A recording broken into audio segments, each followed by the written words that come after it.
Dr. Sudharkmurthy. In this video, I'll give you a brief overview of the schedule and structure of the LDS RCS Part 2 examination. They take up to 60 candidates per sitting and they're divided into batches. There's a morning batch, an afternoon batch and a late afternoon batch, which means that 3 batches could be examined on the same day. The examination is held over a minimum of 3-day period.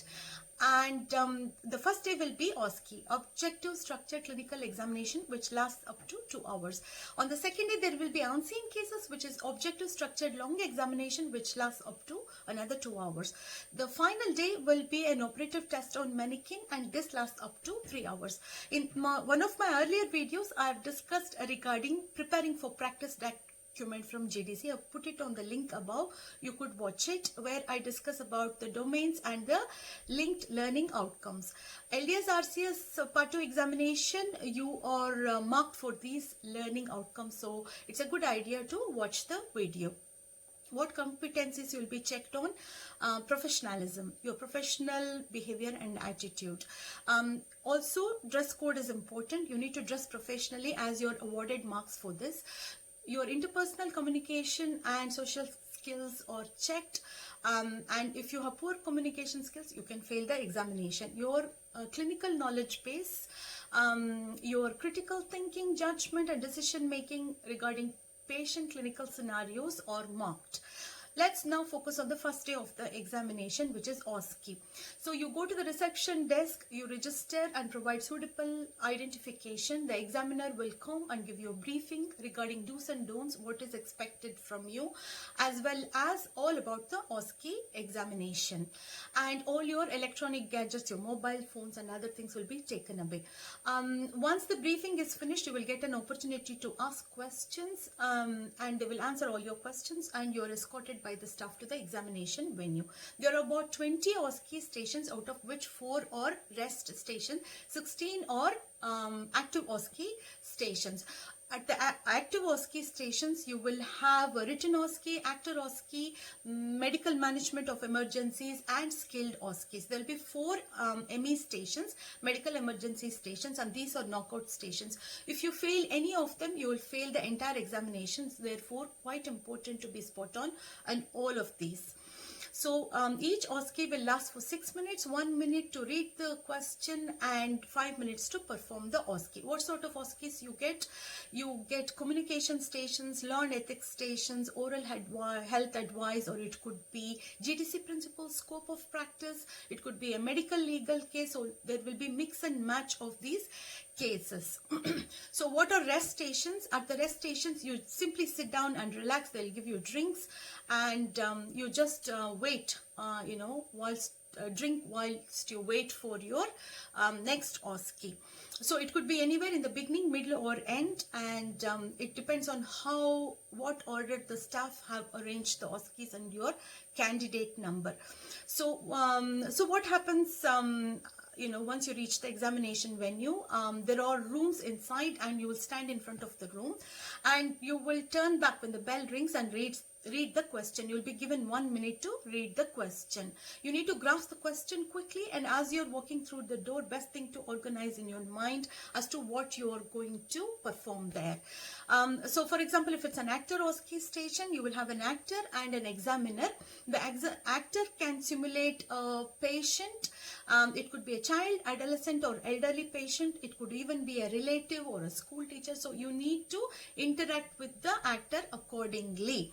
And best thing is to gain the confidence of the actor at the outset, because they will be awarding you some marks for the communication skills. There could be things on the table. There could be clinical photographs, there could be models or x-rays. You could use them to explain to the actor, the patient.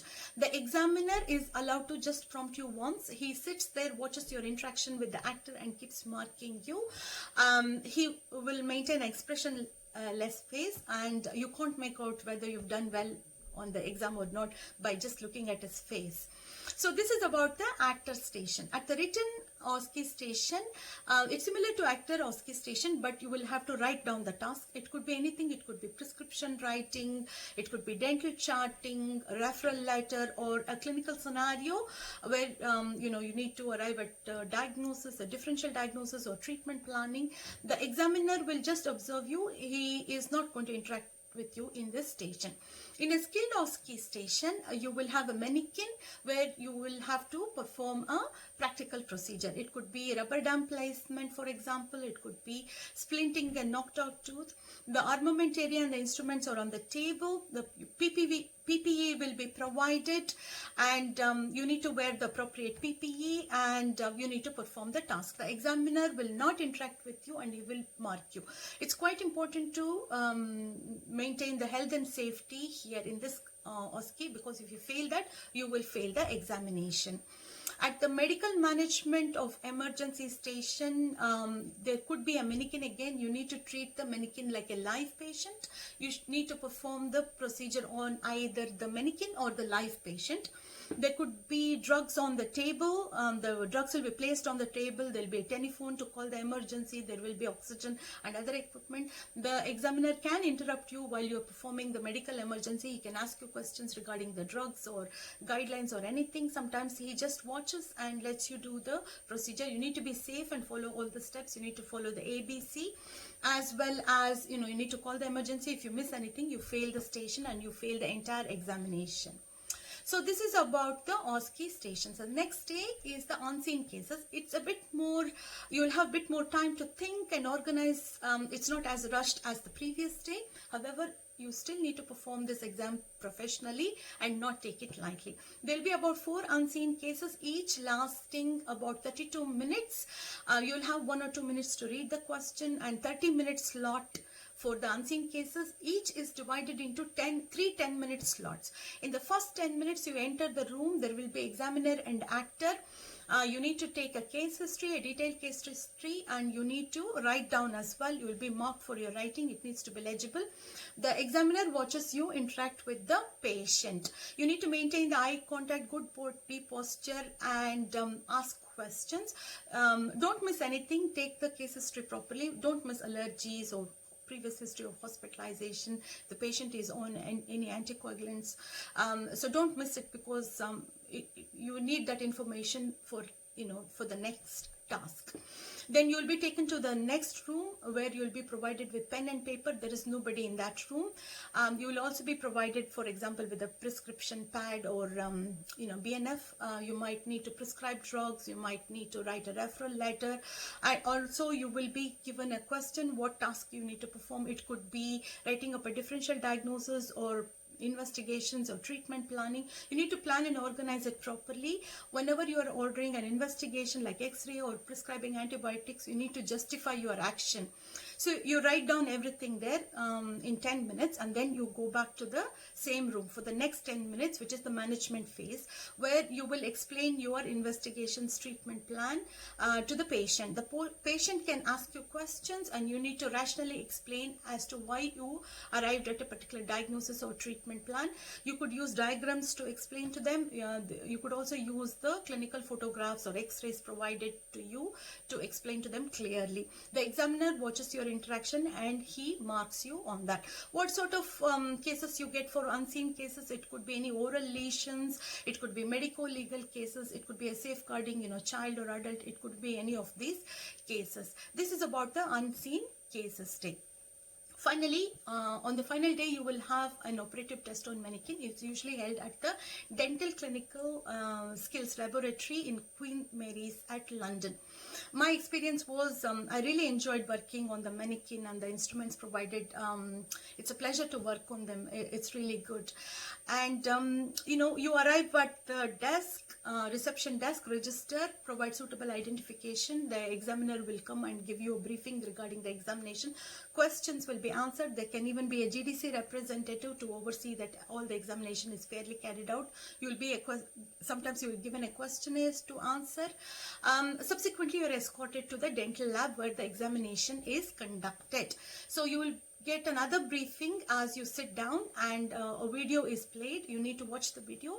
It's all about your Manikin, your equipment, how to use the suction, and your foot control, to familiarize yourself regarding the exam. If you have any questions, the staff will come and demonstrate. Suppose you can't use the foot control, they will demonstrate and show it to you until you're confident. And it's the best idea to familiarize yourself with all the instruments and everything. And then next you will be given an opportunity to work on your lower teeth. Examination is usually on your upper teeth, but you can use your burr, cut a cavity on the lower teeth. This gives you a chance to familiarize yourself with the suction, with the foot control, your water spray and other things. Subsequently, after this, you will have your examination. You can have anything. You could have a indirect restoration, direct restoration, provisional restoration. It could be an endo case, or it could be impression taking, and also you will be given a lab card sometimes to fill in. They will check your communication with the lab. You will be awarded marks for that. It could be a combination of these, and this will last up to 3 hours. So they will also mark you for your health and safety. It's quite important to treat the Manikin like a live patient. If you put any instruments down the throat, it will be considered that the patient has choked and you will fail the examination. And if you drop the instruments on the floor, so it's quite important to be cautious. They will also check you for your professional conduct and attitude. You need to wear suitable clothing. You should be dressed professionally. Wear suitable footwear and also they will also check on another important thing is they'll check your posture. You need to maintain your right posture whilst you're operating on the Manikin. Now after you finish the examination, so another important thing is that as you start your examination, they will give you a case history, a clinical scenario. So there will be everything. There will be dental history, medical history, there will be investigations. So you need to read through the case history properly, because as an example, it could be a pregnant patient, it could be she could be breastfeeding, or there could be a medical case pertaining to the operative procedure you're going to carry on the Manikin. Therefore, it's quite important to read all of it. What investigations will be given? You will be given x-rays. For example, you need to look at the caries on the x-ray, and you need to make a judgment whether you need a conservative preparation or not, whether you're going to carry direct or indirect restoration. So you need to interpret the data and arrive at a clinical decision, and then carry out the operative procedure. Once you finish the procedure, the staff will come, they will put it in a carry bag, and suitable, your candidate number, everything is put on that so that it doesn't get mixed up, and they take it away, and your work is marked after 2 days. It's not marked on the same day. They will mark it after 2 days. It's also a good idea to familiarize yourself with the marking system, because you could be marked well below standard, just below standard, maintaining standard, or above standard. For example, if you have not done well in the examination, you could always compensate. If you score well above standard, you will compensate for the one you haven't done well on. So this is about the Manikin examination. So the examiners and the staff will be watching you for the health and safety measures and all communication skills, and you'll be again marked for all the learning outcomes which I discussed earlier. This is about the Manikin examination. So this is about LDS RCS Part 2 examination. I hope you liked my video. Thank you very much for watching. Kindly share and subscribe my video. As well as comment on the section below, and I hope I get more subscribers from the Part 2 exam takers as my subscribers. Kindly let me know if you want me to make videos on any other topic, and I look forward to see you in my next video. Thank you.